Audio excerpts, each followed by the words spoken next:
नमस्कार दोस्तों, बहुत बहुत स्वागत है आपका एग्जाम गुरुजी के डेली करंट अफेयर्स में। मैं हूं नीलेश और तारीख 20 दिन शुक्रवार के करंट अफेयर्स में आप सभी का स्वागत करते हैं और शुरुआत करते हैं हम आज के अपने विचारों के साथ।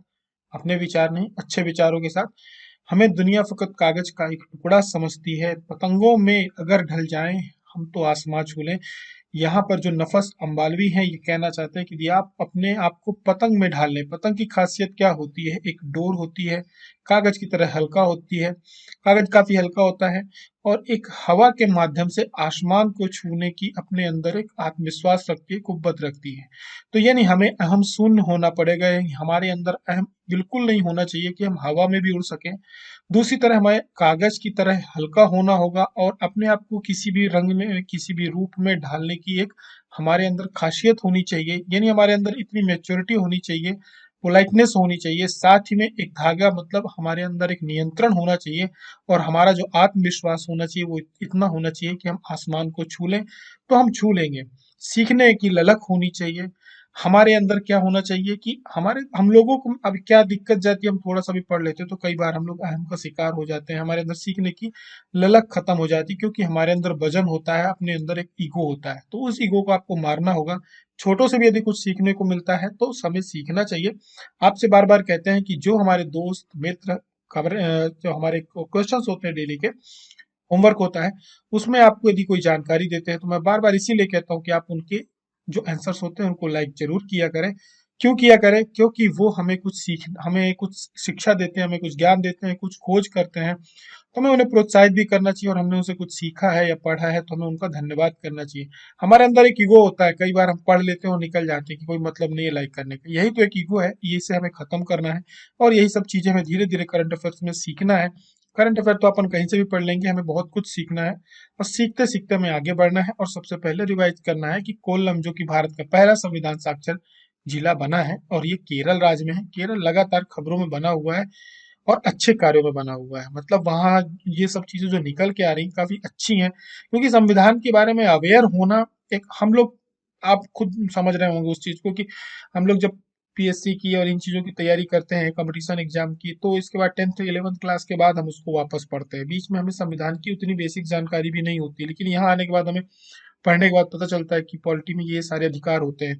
तो केरल इन चीजों में बहुत अच्छा काम कर रहा है, बहुत सारी चीजों में भी। वहाँ पे डिजिटल बैंकिंग पे भी एक पूरा का पूरा जिला डिजिटल बैंकिंग हो गया है। पर्यावरण मंत्रालय ने जो नील कुरिंजी का पौधा है, इसको संरक्षित पौधे की सूची में शामिल किया है। ये पश्चिमी घाट में पाया जाता है, विशेषकर केरल और कर्नाटक में। और हाल ही में क्या हुआ है कि एसएसआई ने 1200 साल पुराने 2 लघु स्तूपों की खोज करी है। इसके बारे में बाकी की जानकारी धीरे धीरे आती रहेंगी। नालंदा में करी है। हैदराबाद के जो आखिरी निजाम मुकर्रम जहां बहादुर थे, इनका निधन हुआ है। निधन ये याद रखना, इनका इस्तांबुल में हुआ, तुर्की की राजधानी में हुआ है। कंफ्यूज करने के लिए आपसे प्रश्न पूछ सकता है, तो ये इस्तांबुल आपको याद रखना है, ठीक है। हाल ही में राष्ट्रीय शिक्षा अनुसंधान और प्रशिक्षण परिषद ने छात्रों के आकलन के लिए एक कार्यक्रम अधिसूचित किया है। परख परख नाम से पता है बच्चों को परखा जाएगा। मध्य प्रदेश के करंट अफेयर्स में हमने देखा था, माइनिंग इंजीनियरिंग कॉलेज की स्थापना होने वाली है। 22 तारीख को प्रोग्राम है मुख्यमंत्री का सिंगरौली में, वहां पर इसकी स्थापना करेंगे। और विकास यात्रा अभियान चालू कर रही है सरकार, और ये अभियान जो है 5 फरवरी से 25 फरवरी तक लगभग रहेगा और 20 फरवरी डेट दी है उन्होंने, बढ़ाया घटाया भी जा सकता है। सामाजिक न्याय एवं निःशक्त कल्याण विभाग का नाम बदल करके इसकी अधिसूचना जारी कर दी गई है। नाम याद रखना, सामाजिक न्याय विभाग था, अब इसमें एवं जोड़ के दिव्यांगजन सशक्तिकरण विभाग कर दिया गया। मध्य प्रदेश के जो मल्टी लॉजिस्टिक पार्क की स्थापना की जानी है, ये इंदौर में की जानी है। 2025-26 तक देश की अर्थव्यवस्था में मध्य प्रदेश राज्य जो है 550 बिलियन डॉलर की क्या करेगा, योगदान का लक्ष्य रखेगा। और करंट अफेयर में आगे बढ़ने से पहले आप सभी को डेली की तरह एक बार जानकारी दे देते हैं कि यदि आप व्यापम बाकी एक एग्जाम्स की तैयारी कर रहे हैं, जो कि सिलेबस आगे चल के यही रहेगा, पटवारी की जो एग्जाम्स के फॉर्म भरे जा रहे हैं तो उनकी डेट भी बढ़ गई है, तो आप सभी इसके कोर्स के साथ ये सारी चीजें प्राप्त कर सकते हैं। लेकिन आप यदि ये अलग अलग परचेज करना चाहते हैं तो ये कर सकते हैं। ये जो नीचे नंबर दिए गए हैं आप इनमें कांटेक्ट कर सकते हैं या प्ले स्टोर से ऐप डाउनलोड करके वहां से डायरेक्ट ऑर्डर कर सकते हैं। किसी का कमेंट आया था कि मुझे जानकारी नहीं मिल पा रही है ऐप में, कहा है, तो उसमें 2 सेक्शन होते हैं अपना, एक एमपीपीएससी होता है हमारे ऐप में और एक पीबी होता है। जब आप एमपीपीएससी सेलेक्ट करते हैं तो एमपीपीएससी के कोर्सेज दिखते हैं, जब आप पीईबी सेलेक्ट करते हैं तो आपको व्यापम के जितने भी कोर्सेज है वो दिखते हैं। तो हो सकता है उसकी वजह से ना दिख रहा हो, तो आप एक बार चेक कर लेंगे। बढ़ते हैं आगे की तरफ। प्रश्न क्रमांक 1, हाल ही में उपराष्ट्रीय सुरक्षा सलाहकार किसे नियुक्त किया गया है? तो ये नियुक्त किया गया पंकज कुमार सिंह को। और ये जो है देश में हमारे यहाँ जो पुलिस सुधार है उसके लिए जाने जाते हैं, पुलिस सुधारों के योद्धा माने जाते हैं, काफी कार्य किया इन्होंने। और सीमा सुरक्षा बल जो बीएसएफ है उसके महानिदेशक रहे, उससे सेवानिवृत्त होकर के इनको राष्ट्रीय सुरक्षा परिषद सचिवालय में सुरक्षा सलाहकार नियुक्त किया गया। दो जो उप राष्ट्रीय सुरक्षा सलाहकार होते हैं, डिप्टी एनएसए होते हैं, वो दो होते हैं, एक एनएसए होते हैं। एनएसए वर्तमान में अजीत डोभाल है, हम सभी लोग उन्हें जानते हैं।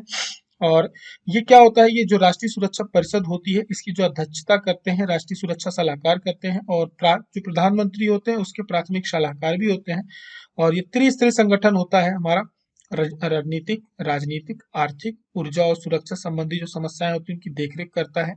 और इसका जो गठन किया गया था वर्ष 1998 में किया गया था। पहले जो हमारे राष्ट्रीय सुरक्षा सलाहकार थे वो ब्रजेश मिश्रा थे, अटल बिहारी वाजपेयी के राष्ट्रीय सुरक्षा सलाहकार थे, पहले भी वही थे। और एनएससी जो सरकार की कार्यकारी शाखा और खुफिया सेवाओं के बीच में एक संपर्क स्थापित करता, अभी काफी ज्यादा इसको फैला दिया गया है। पहले एक सीमित था लेकिन अब इसका काम बहुत बढ़ गया है। और गृह, रक्षा, विदेश, वित्त मंत्री सभी इसके सदस्य होते हैं। प्रथम ब्रजेश मिश्रा थे, वर्तमान में अजीत डोभाल है। प्रश्न क्रमांक 2 में आते हैं। प्रश्न क्रमांक 2 है, हाल ही में वनडे में दोहरा शतक लगाने वाले पांचवें भारतीय बल्लेबाज कौन बने हैं? तो ये बने हैं शुभमन गिल। और शुभमन गिल जो है इन्होंने क्या किया, दोहरा शतक लगाया है। और ये पांचवें भारतीय बल्लेबाज हैं। भारत के रोहित शर्मा जिन्होंने सर्वाधिक स्कोर 264 है, फिर वीरेंद्र सहवाग थे 219, सबसे पहला सचिन तेंदुलकर ने 200 का लगाया था और मध्य प्रदेश के ग्वालियर में ही लगाया था। फिर शुभमन गिल है, रोहित शर्मा के लगा, इनके टोटल 3 दोहरे शतक हैं। तो सर्वाधिक दोहरे शतक लगाने वाले भी रोहित शर्मा है। फिर ईशान किशन है, इन्होंने अभी हाल ही में 210 रन बनाए थे। तो इसके अलावा इन्होंने कई रिकॉर्ड बनाए हैं। एक तो इन्होंने छक्का लगा करके, जो सिक्स लगा करके दोहरा शतक पूरा किया, 3 छक्के लगाकर, ऐसा करने वाले दुनिया के पहले बल्लेबाज है। साथ ही में सबसे कम उम्र के खिलाड़ी हैं जो जिन्होंने दोहरा शतक लगाया है। और 19 पारियों में 1000 वनडे का स्कोर पूरा करने वाले भी ये पहले बल्लेबाज हैं। इसके अलावा सचिन तेंदुलकर पहले थे, रोहित शर्मा सर्वाधिक 3 दोहरे शतक लगा चुके हैं।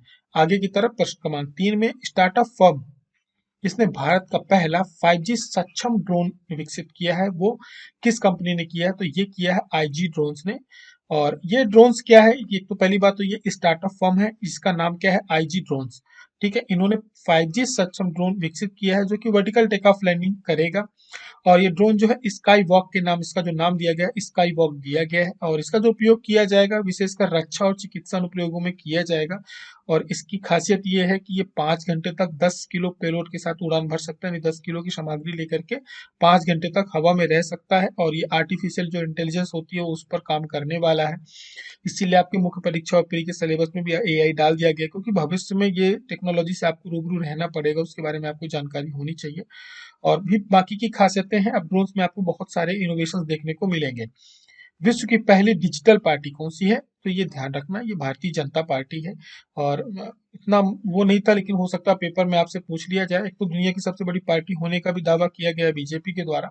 और इनका क्या है कि जिस प्रकार से एग्जाम गुरुजी का ऐप है जिसमें आपको टेस्ट सीरीज कोर्स सब कुछ मिलते हैं, ठीक इसी प्रकार से इन्होंने भी अपना एक पूरा पूरा डिजिटलाइजेशन कर दिया है कि इसमें पूरा एक इनका अपना ऐप है, पूरा पोर्टल बनाया है जिसमें एक एक कार्यकर्ता की जानकारी है। सब लोग एक दूसरे के साथ कनेक्ट हो सकते हैं, कभी भी किसी का भी नंबर निकाल सकते हैं, लॉगिन आईडी होगी, पासवर्ड होगा, ये सब चीजें उन्हें दी जाएंगी। तो यही सब कुछ है, पर डिजिटल तरीके से पूरी डिजिटल पार्टी बन गई है। पुस्तक है revolutionaries the other story of India on it's freedom. ये पुस्तक किसके द्वारा लिखी गई है? तो ये लिखी गई है संजीव सान्याल के द्वारा। और ये विशेषकर ये अर्थशास्त्री हैं लेकिन इनका इतिहास में बहुत ज्यादा इंटरेस्ट है। आपको कई बार टीवी न्यूज में, विशेषकर जब अभी बजट आएगा तो आपको ये टीवी न्यूज चैनल्स में देखने को मिल जाएंगे। और ये इतिहास इनका पसंदीदा विषय है, तो ये इतिहास पे भी बहुत एक्टिव रहते हैं, पुस्तकें बहुत लिखते हैं। तो इन्होंने क्या है, कई पुस्तकें पहले भी लिखी हैं। और ये वर्तमान में जो है प्रधानमंत्री की जो आर्थिक सलाहकार परिषद है उसके सदस्य हैं। तो इनकी ये पुस्तक आई है, इसको जो लॉन्च किया है वो अमित शाह के द्वारा किया गया, जो हमारे देश के गृह मंत्री हैं। तो इसके पहले इनकी कई पुस्तकें, एक भौगोलिक इतिहास करके भी आई है, बहुत अच्छी पुस्तक है, हिंदी में भी है, आप पढ़ सकते हैं। इनकी 2 पुस्तकें हैं जो मध्य प्रदेश का भौगोलिक इतिहास बताते हैं, भूगोल और इतिहास को कनेक्ट करके बताते हैं। तो वो काफी अच्छी पुस्तक है, उसमें आपको नॉलेज भी काफी मिलेगा और आपके सब्जेक्ट से भी थोड़ा सा कनेक्ट है। इसके अलावा यदि बात करी जाए 2022 में और भी जो पुस्तकें आई हैं, तो किरण बेदी की आई हुई है फियरलेस गवर्नेंस, अंबेडकर अलाइव पुस्तक है शशि थरूर की है, इसको थोड़ा सा याद रखिएगा, कई बार ये पूछ ली जा सकती है, ठीक है। अंबेडकर अलाइव पुस्तक। द कार्बेट पेपर्स, ये अच्छा शाह स्टीफन सॉल्टर की है। प्रीति शेनाई की प्लेस कॉल्ड है। प्रकाश सिंह है जिन्होंने the struggle for police reforms in India, जो कि अभी क्या बने हैं, डिप्टी एनएसए बने हैं, उनकी पुस्तक है। हो सकता है ये भी पूछ लिया जाए। गीतांजलि श्री की टॉम एंड सैंड है, बुकर पुरस्कार की ली गई थी। अनिरुद्ध सूरी की द ग्रेट टेक गेम है, ठीक है। लेकिन दो विशेष पुस्तक है, किरण बेदी की, शशि थरूर की, और ये प्रकाश सिंह की। आप इनकी पुस्तक ध्यान रखेंगे और ये भी, इनकी भी पुस्तक पूछी जा सकती है। आगे की तरफ बढ़ते हैं, बता देते हैं एमपीपीएससी प्री 2022 की टेस्ट सीरीज रनिंग में है। आप टेस्ट दे सकते हैं, 50 टेस्ट अपडेट हो चुके हैं। आपको पटवारी और पीएससी दोनों साथ में लेकर के चलना पड़ेगा, क्योंकि अब एग्जाम डेट जो है इसकी 5 मार्च से है, तो ये एग्जाम आपका अप्रैल एंड तक चलेगा, मिडिल अप्रैल तक चलने ही वाला है, विशेषकर क्योंकि फॉर्म बहुत ज्यादा भरे जा रहे हैं, तो परीक्षा भी लंबी होगी, तो आपको 1 महीने का टाइम मिलेगा, ठीक है। बाकी का ये कोर्स आप लेते हैं तो इसके साथ ही notes, test series, course, video lecture सब कुछ मिलेगा। मध्य प्रदेश के करंट अफेयर्स में आते हैं। मध्य प्रदेश के किस वर्ग के युवाओं के लिए उद्यमिता के क्षेत्र में नवीन अवसर निर्मित करने के लिए मंत्री समूह का गठन किया गया है? तो ये किया गया है अनुसूचित जाति जनजाति वर्ग के लिए एक मंत्री समूह का गठन किया गया है। लगभग जो प्रमुख मंत्रालय हैं उनको, सभी मंत्रियों को इसमें रखा गया है, इस मंत्री समूह में, जिनसे उद्योग, नवीन उद्योग लगते हैं। उसमें आपका वित्त विभाग भी आता है, ठीक है, स्वास्थ्य विभाग भी आता है, सूक्ष्म लघु उद्यम विभाग या औद्योगिक नीति भी आएगा। तो ये सभी मंत्री उसके सदस्य हैं और इनका उद्देश्य है कि स्वरोजगार और उद्यमता के क्षेत्र में किस प्रकार से इनको ट्रेंड किया जाए, कैसे कैसे नए उद्योग जनरेट किए जाए, क्या कमी रह गई, यही सब सारी चीजें मंत्री समूह करेगा, उस पर काम करेगा। आगे की तरफ बात करें प्रश्न क्रमांक 7 में, तो हलमा जो कि मध्य प्रदेश की किस जनजाति की ऐतिहासिक परंपरा है? तो ये ध्यान रखना है कि इसका क्या जिक्र हुआ था, जो अ, मन की बात कार्यक्रम में प्रधानमंत्री के द्वारा किया गया था। भील जनजाति का ये एक प्रकार का, आप ये कह सकते हैं, उनका कम्युनिटी प्रोग्राम है। और हलमा का मतलब क्या होता है? हलमा का जो मतलब होता है, निस्वार्थ भाव से सामूहिक श्रमदान, ठीक है। हमारे यहाँ क्या है, श्रम दान को बहुत महत्व दिया गया है। अब इसमें क्या होता है, जिसमें कोई स्वार्थ नहीं होता वही श्रम दान, वही दान होता है। दान निस्वार्थ किया जाता है, तभी उसका मतलब होता है। लेकिन यहाँ पे क्या होता है, सामूहिक श्रमदान होता है। तो हलमा जी जो परंपरा है भील जनजाति में पाई जाती है। इन्होंने एक बहुत अच्छा काम ये किया है, इसलिए ये मन की बात में आया कि इन्होंने अपने इस जो इनका एक ये कार्यक्रम है, या आप ये कह सकते हैं इनकी जो एक परंपरा है, इसको इन्होंने मूव कर दिया जल संरक्षण की तरफ। तो उसमें होता क्या है कि सभी जनजाति के लोग एक साथ इकट्ठा होते हैं, फिर उस पर बात करते हैं, उस समस्या क्या है, जल की कैसे दूर किया जाए, उसका निराकरण के उपाय क्या है। और ये केवल जल संरक्षण पे ये नहीं किया जाता है। भील जनजाति हमारे विशेषकर जनजाति समाज की एक बहुत सुंदर खासियत है, जो कि पहले हमारे ग्रामीण क्षेत्रों में भी थी, शहर में कहीं कहीं बची हुई है। क्या होता है, इनके यहाँ यदि किसी लड़की का विवाह होता है और उसके यहाँ कर्मचारियों की या उनके काम करने वालों की संख्या नहीं होती, वर्क, क्योंकि एक लड़की का विवाह हो या कोई भी कार्यक्रम हो, उनके पास काम करने वालों लोग नहीं होते, परिवार उतना बड़ा नहीं होता, तो पूरा का पूरा जो समाज है उनकी पूरी मदद करता है, हर प्रकार से काम करने में मदद करता है। यानी उसको वो अपने अपने उत्सव के रूप में उसको मान लेते हैं और उस पर सम्मिलित हो जाते हैं। तो इसी को ये हलमा बोला जाता है कि हलमा जो है सामूहिक श्रमदान, जिसका कोई स्वार्थ नहीं होना चाहिए। तो ये केवल, आप इसको जल संरक्षण से मत जोड़िए। इनके यहाँ कोई भी कार्यक्रम होगा इस समाज में, इनके क्षेत्र में, और वहां पे उनको ऐसा लगता है कि हमें यहाँ पे सामूहिक रूप से हमारे वहां पे कार्य करने की आवश्यकता है, तो ये लोग निस्वार्थ उस पे सम्मिलित होते हैं। उनका कोई स्वार्थ नहीं होता, उसका कोई अलग से अतिरिक्त धन नहीं मांगते और उसे अपना कार्यक्रम मानते हैं, बहुत उत्साह के साथ उस पे बढ़ते हैं। तो मैंने एक उदाहरण दिया था, कहीं पे पढ़ा भी था इसके बारे में, कि हर कार्यक्रम में सम्मिलित हो जाते हैं, उस पे बहुत मदद करते हैं अपने पूरे, इसीलिए ये सामाजिक रूप से बहुत मजबूत होता है हमारा जो समाज होता है। तो ये हमारे सीखने के लिए है कि हम जनजाति समाज से कुछ सीख सकते हैं। तो हलमा परंपरा का इन्होंने क्या प्रयोग किया, जल संरक्षण के लिए किया। अब ये खबरों में क्यों है, क्योंकि अभी इनके यहाँ 25 और 26 फरवरी को हलमा उत्सव का आयोजन किया जाने वाला है, जिसके लिए इन्होंने देश की जो राष्ट्रपति हमारी श्रीमती द्रौपदी मुर्मू, इनको आमंत्रित किया है। और यहाँ पे एक एनजीओ काम कर रहा है, जो कि अभी मुख्यमंत्री हैं उनसे मिला था और कुछ सहायता मांगी गई थी इसके लिए। तो आगे की बात होगी, उस पर देखते हैं क्या वो सहायता करते कि नहीं करते। लेकिन आपको यदि बताया जाए कि इस उपलब्धि क्या है, तो आप झाबुआ और अलीराजपुर जिले के करीब 13 सालों से हलमा से 80 तालाब 1,61,000 जल संरचनाओं का निर्माण किया गया है। इसमें लगभग जिसका लाभ आज की डेट में 300 गांवों को मिल रहा है। 5,480 मिलियन टन पानी की बचत हो रही है। ये अपने आप में एक बहुत बड़ी उपलब्धि है कि एक समूह ने, एक गांव ने और एक जनजाति विशेष ने कितना बड़ा काम किया है। तो इसलिए अब क्या है, संभावना यह है कि राष्ट्रपति इस कार्यक्रम में सम्मिलित होंगी। तो आपसे पूछा जाए कभी हलमा जो परंपरा है ये किस जनजाति की है, तो ये भीलों का है। ठीक है।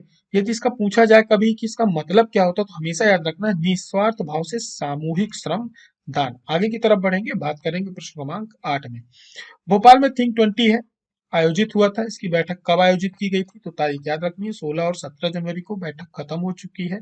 और इसमें G20 का जो T20 है, थिंक 20, इसकी बैठक थी। बहुत सारे कार्यक्रम आयोजित हुए, बहुत सारे इसमें पेपर प्रेजेंट्स किए गए और पूरा पूरा एक सेमिनार था। बहुत सारे विषयों पर अपने अपने लोगों ने बात रखी। तो पर्यावरण सम्मत जीवन शैली, नैतिक मूल्य और सुमंगलम युक्त वैश्विक सुशासन रखा गया। अलग अलग मीटिंग्स हुई। ठीक है। और अलग अलग सेशंस थे इसमें। लेकिन आपसे दो चीजें, भोपाल और तारीख, ये दो चीजें हमें याद रखनी है। प्रश्न क्रमांक 9 में बात करें तो प्रदेश की जो पहली एरोपोनिक तकनीकी आधारित लैब कहाँ पर स्थापित होगी, तो ये स्थापित होगी ग्वालियर में। इस लैब का काम क्या है, ये आलू के उत्पादन के लिए है और ये प्रदेश की पहली एरोपोनिक लैब होगी जो ग्वालियर में स्थापित की जा रही है। इसमें विषाणु रहित जो आलू के बीज होते हैं उनका उत्पादन किया जाएगा, जिसकी वजह से उत्पादन काफी बढ़ेगा। और ये इसलिए भी विशेष महत्व हो जाती है क्योंकि ये जो हमारे यहाँ का भारतीय कृषि अनुसंधान परिषद है उसके साथ अनुबंध किया गया है और वो इसकी स्थापना में क्या करेगी, सहायता करेगी।